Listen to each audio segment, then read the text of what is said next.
Una república sin fronteras. Del conurbano al mundo, la patria de las moscas.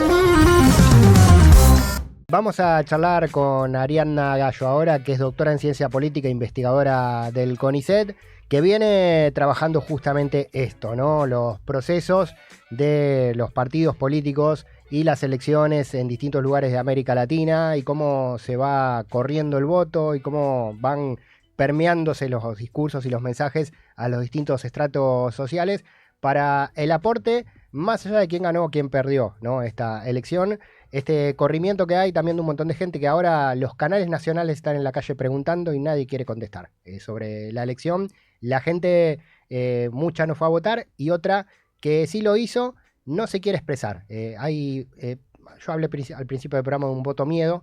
Hay un voto vergüenza también dando vueltas por ahí. Vamos a charlar con Ariadna, que nos va a poder aportar un poco más desde su expertise, investigando la política en América Latina, justamente. Ariadna, te saluda Pablo en la cadena Cruce. ¿Cómo estás? Hola Pablo, ¿qué tal? ¿Cómo estás? Muy bien, muy bien. El equipo, bueno, un día complicado, sí. Entiendo yo, no es fácil. Tampoco es fácil hacer análisis político, sobre todo tenemos que ser bastante cautos con las evaluaciones que hagamos. Todo es puro impresionismo a esta altura, pero se pueden sacar algunas conclusiones.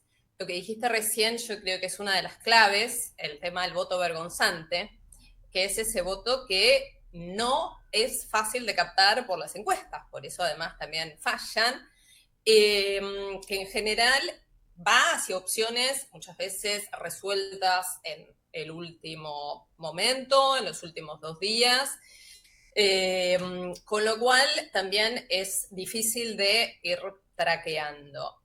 Acá claramente yo creo que el voto vergonzante, esto que contabas recién, no aparece nadie que dé la cara. Uh-huh. Bueno, me recuerda al voto a Menem en la primera vuelta en el año 2003. Pasó muchos años de esto, pero él había salido primero en la primera vuelta, que después se da una reversión por incomparecencia y gana Kirchner justamente por la incomparecencia de Menem en el balotaje. Y a lo largo de todos los años que siguieron fue muy difícil captar, porque había sacado el 24% al 14% restante. Solamente daban la cara, un 10% asumía que había votado a Menem en esa elección. Bueno, en este caso fue más rápido, ya abruptamente nadie dice, porque además también nos ha pasado, supongo, que nosotros no sabíamos de nadie que lo fuera a votar. Sí. Mi gente conocida, nadie lo iba a votar, y los conocidos de los conocidos tampoco. Entonces, bueno, ¿de dónde salió todo este caudal? Claro, ese es el problema, Ariadna, del el algoritmo en la vida real, ¿no? Tenemos como un pequeño nicho de relaciones donde pasa una cosa que después cuando rompemos el nicho están pasando otras. Tal cual. También uno tiene otros ámbitos mediante los cuales establece cierto termómetro de cómo está la opinión pública, porque uno va siguiendo también muchas veces cómo se da la conversación pública en las redes y cómo a partir de los episodios de corrupción, que además, bueno, fue una andanada de episodios uno tras otro, después de lo de la coima de Andís, lo de PAMI, lo último del candidato narco. Bueno, lo último no, porque vinieron cosas después con el viaje a Estados Unidos, pero tuvo una seguidilla de cuestiones que solamente hacían que esta gente que bardeó tanto, que se jactó tanto en redes, no pudiera dar la cara de aquello que estaba defendiendo. Todo esto parece que en un momento uno vio que estaba más disipado, del 3% no se habló, bueno, quedó ahí una cuestión, pero que toda la aparición de Trump, todo este rol tan patético que cumplió Milei, toda esta cuestión que uno alertó de decir, bueno, evidentemente acá hay un plan de subordinación estratégica a la política imperial, acá claramente hay una vocación colonial y esto suscitó en un sector, de esto se está hablando, bueno, muchos de mis colegas están analizando este elemento en esta dirección, que es el voto vergonzante por un lado, que combina esta cuestión vergonzante porque no lo habían manifestado previamente, pero con este voto extorsivo. Esta cuestión de, bueno, no decir que lo iban a votar, porque realmente no era un motivo de jactancia, pero por temor a una debacle en el día después. Ujú. Que esto también se agitó mucho. Yo creo que también hubo muchos otros elementos que contribuyeron a eso, y que es lo que derivó en un resultado inesperado, porque había márgenes dentro de lo posible. De todas maneras, hay que decir que tuvimos la participación más baja en niveles pandémicos de participación electoral. Eso que, bueno, se estimuló bastante la participación. Uno tiende a pensar siempre que el voto más ideologizado, más militante, más activo, más intenso, es el que participa pase lo que pase.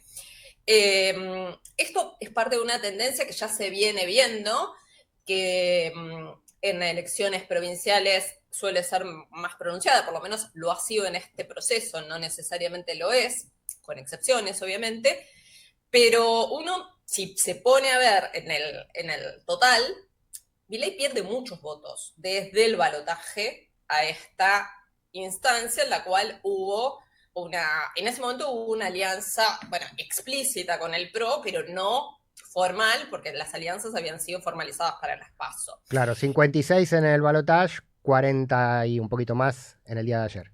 Claro, pero más allá del porcentaje, porque justamente el porcentaje siempre está sobre los votos válidos positivos, sin tener en cuenta el nivel de ausentismo.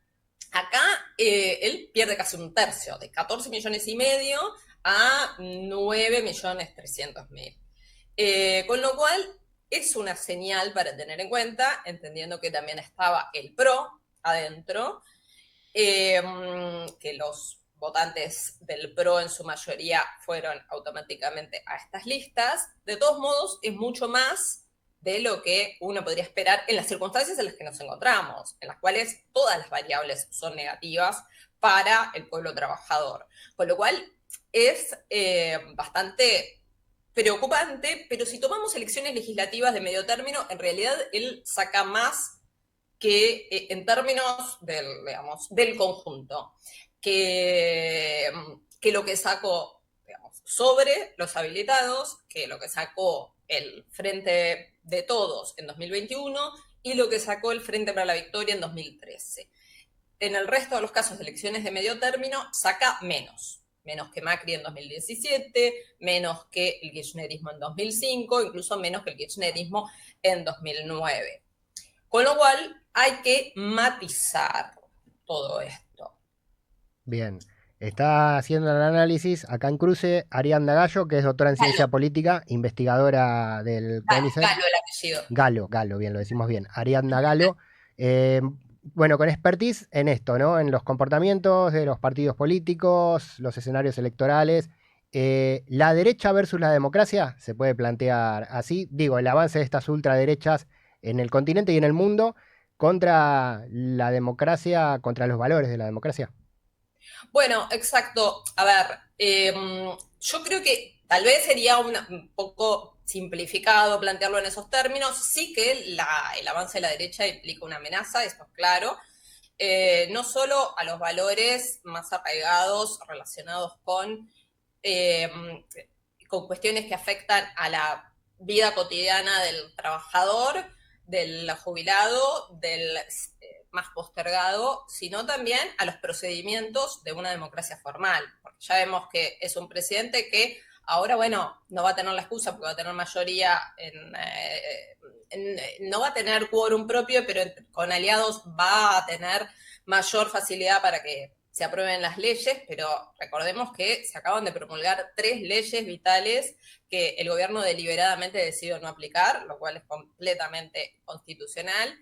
Ya empezó su gobierno avasallando poderes y atribuciones de otras ramas de gobierno, con el DNU de 70, que tenía 366 artículos, la ley ómnibus originaria 644, es decir, hubo un intento originario de atropello y ahora, bueno, van a ir por todo. Creo que fue un error interpretar esto como una elección polarizada, porque en una elección legislativa de medio término hubiera sido mucho más, creo creo yo, auspicioso que se diera la oportunidad a otras alternativas también que se vislumbraran como opciones, pero claramente también hay que decirlo, yo creo que hubo también un error de ciertos sectores de hacer una autocrítica muy descarnada en 2023, que era necesaria, por supuesto, pero que derivó en, bueno, no hay que agarrársela contra el votante de Milei, etcétera. Bueno, ahora eso no puede darse de esa manera. Digo, esta cosa de que hay que abrazarlos porque pobres, estaban pasándola mal, votaban contra los derechos porque no tenían derechos, entonces no sabía qué significaba que le sacaran derechos. Bueno, ahora saben lo que es Milei. Si han votado esto y han ratificado este rumbo, creo yo que también hay que instarlos a hacerse cargo de sus decisiones políticas, porque la verdad que no es una cuestión de, bueno, respétenme mi derecho a que sí, desde ya, pero también hay que hacerse cargo que cuando uno vota produce resultados y esos resultados tienen consecuencias sobre la vida de las mayorías. Bien, bueno, esto, Ariadna, lo leí en algún lugar recorriendo la historia, ¿no? El tema del núcleo duro que vota derecha o que vota posiciones conservadoras, y hay otro núcleo duro que vota al campo popular. El empate técnico catastrófico argentino que se define para un lado o para el otro con una porción de la sociedad que va fluctuando, ¿no? Bueno, hoy pareciera que el empate técnico lo definió la porción de la sociedad que no quiere opinar, que está fuera del sistema y que cree que son todos igual y no participa. Sí, y eso es bastante también preocupante, porque en 2023 hubo un voto molotov, decimos, un voto contra el sistema, contra todo lo que implicaba la clase política, y hoy por hoy aquello que aparecía como lo antisistema se transformó en el statu quo. Y por lo menos relacionado con la motivación, con el ideario de ciertos sectores que lo votaron con esa perspectiva. Y hoy por hoy el triunfo es del statu quo, de los sectores con poder, y justamente es un voto propinado por sectores populares en muchos casos y que va en contra de sus propios intereses. Entonces, en este momento, yo creo que es una instancia en la cual uno tiene que hacer un balance atinado sobre todo esto y no dejar de destacar que realmente hay una, una sensación de imposibilidad de incidir sobre la realidad, porque votar porque se considera que estamos supeditados a decisiones geoestratégicas es quitar completamente, es renunciar a la soberanía, no solo a un ideario de soberanía nacional, sino a la propia soberanía individual que implica ir a votar en libertad y sin restricciones externas. Totalmente. Pero bueno, ahí vuelvo a jugar el miedo, ¿no? Yo puedo ser muy antinorteamericano, puedo ser muy patriota, puedo pensar que está mal que Milei le pega a los jubilados, pero quizás me asusto por mi pequeño depósito en pesos en un plazo fijo o por mi laburo de todos los días con el que como y termino votando o termino siendo funcional no yendo a votar, ¿no? Completamente, completamente. Yo creo que ese fue el elemento que muchos no previmos, que no se previó, porque no había en ningún caso, si bien hubo como un cierto cambio de clima en ciertos sectores, porque en otros se profundizó lo que se venía viendo, digamos, una imagen muy patética de todo lo que era este gobierno, para algunos lo vendieron como que ahora se estaba encarrilando el rumbo. ¿Qué rumbo puede encarrilarse si se requiere un salvataje cada 4 meses? Pero bueno, se dio una interpretación, se creó una narrativa en esa dirección que para muchos les cerró. Yo creo que durante mucho tiempo hubo una idea de elijo creer, elijo creer, elijo creer, y cada vez tenía menos sustento material ese elijo creer. Y ahora se recreó un poco esa visión de a partir de ahora elijo creer, sabiendo que es una expectativa que puede no tener asidero, pero el elector prefiere esa unidad entre creencias, esa coherencia interna entre creencias y voto, por más que implique una contradicción respecto de su realidad efectiva, pero manteniendo esta expectativa de que por lo menos lo que apoyé antes tuvo algún sentido. Bueno, lamentablemente sabemos que estos planes no terminan bien, que no hay posibilidad de que esto salga bien, porque en un momento se especuló con que si esto sale bien, parecía que esto ni siquiera en los propios términos estaba saliendo bien. Y bueno, ahora se abre un nuevo capítulo también con bastantes interrogantes, pero sí que sabemos que si se profundiza este rumbo no va a ser para bien, por lo menos para bien de las mayorías, para bien de unos pocos sectores concentrados seguro, pero no son los que le dieron esta victoria. Ariadna Gallo, investigadora del CONICET, doctora en ciencia política, trabajo sobre escenarios electorales, derechas en disputa, democracia bajo asedio, partidos políticos, nominaciones de candidatos, que eso por ahí te molestamos nuevamente para charlar porque uno de los temas de la elección fueron las candidaturas, ¿no? ¿Qué tracción tuvieron las candidaturas? ¿Cómo se portaron los partidos políticos? Bueno, todo eso queda, falta el debate interno, ¿no? De las fuerzas, de Provincias Unidas, que parecía la tercera posición, que fracasó totalmente, bueno, el peronismo claramente, y su derrota. Ariadna, ¿dónde te puede seguir quien está escuchando para conocer tus trabajos? Bueno, en LinkedIn, porque las otras las cerré por ataques de trolls libertarios, en LinkedIn, y ahí encuentran, bueno, dónde conseguirlos. Después hay páginas más académicas y demás, pero bueno, ahí ya pueden encontrar con Ariadna Gallo con doble L. Ahí va, bueno. Te vamos a volver a molestar para seguir No es ninguna analizando. molestia, es un placer. Así que muchísimas gracias. No, gracias a vos por compartir con las radios. Estamos en la cadena Cruce, que son radios universitarias y comunitarias, y siempre el análisis y el expertise de quienes estudian y de quienes analizan es importante. Te agradecemos nuevamente, Ariadna. Bueno, muchísimas gracias a ustedes y un saludo enorme a toda la audiencia. Ahí va. Ahí pasó la doctora en ciencia política e investigadora del CONICET.